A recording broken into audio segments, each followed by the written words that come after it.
Nous avons acheté la ferme modèle en 2008. L'objectif principal, c'était la réalisation de systèmes agroforestiers divers afin de pouvoir exposer ces modèles aux différents agriculteurs. Maintenant que la ferme expérimentale a été reboisée depuis plusieurs années, on obtient des systèmes agroforestiers matures et on invite les agriculteurs bénéficiaires des projets de reforestation à venir découvrir notre ferme modèle. Le fait d'observer différents modèles agroforestiers permet aux agriculteurs de se projeter à long terme et donc d'adapter la reforestation en fonction de leurs besoins et de leurs envies. La plupart des espèces de bois d'œuvre sont natives, mais en fruitier, on a opté pour aussi introduire des espèces exotiques de climat similaire à l'Amazonie équatorienne, mais qui peuvent venir d'Asie ou d'Afrique.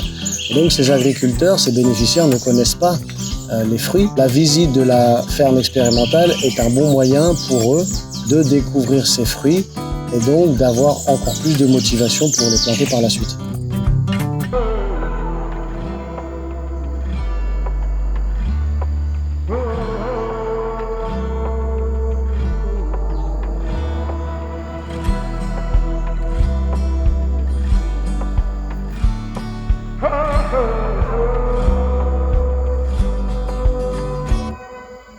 Durant la visite de la ferme expérimentale, les agriculteurs peuvent voir également les travaux réalisés dans la ferme, les itinéraires techniques et différentes méthodes pour arriver à faire de l'agroforesterie sans utiliser d'intrants chimiques, notamment avec l'utilisation d'engrais verts qui sont naturellement présents dans la ferme, dont la matière organique peut être utilisée pour amender les différentes espèces fruitières. On aborde également le thème de l'élagage des arbres de bois d'œuvre et de la taille des arbres fruitiers pour favoriser une meilleure production et combattre les problèmes phytosanitaires. Également les bonnes conditions de travail, c'est-à-dire que travailler dans une ferme en plein soleil, c'est beaucoup plus difficile, beaucoup plus fatigant, beaucoup plus contraignant que de travailler dans une zone ombrageuse, notamment par rapport à la gestion des mauvaises herbes et l'importance de l'ombrage pour éviter la repousse très rapide des adventices. Car finalement, les agriculteurs en Amazonie équatorienne passent la majorité de leur temps à désherber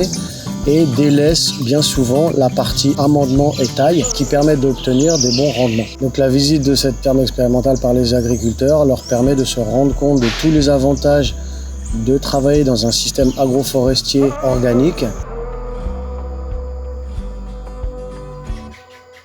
Dans cette ferme expérimentale, on a beaucoup plus d'espèces que ce qui est distribué aux agriculteurs parce qu'on fait beaucoup de recherches, de tests. Donc on réalise un suivi en étudiant aussi bien les associations d'espèces pour voir comment elles arrivent à vivre ensemble en fonction de l'ombrage, en fonction du système racinaire, en fonction de différentes choses. On étudie également le comportement de chaque espèce dans le système agroforestier et surtout dans le climat et le sol qu'on a en Amazonie équatorienne. Un des autres objectifs très importants de la ferme expérimentale, c'est d'avoir une réserve de graines, notamment de fruitiers aujourd'hui. Une partie des graines utilisées dans la reforestation par Expingo provient de la ferme expérimentale et nous espérons bien que d'ici quelques années, les graines d'espèces de bois d'œuvre seront aussi récoltées dans la ferme expérimentale.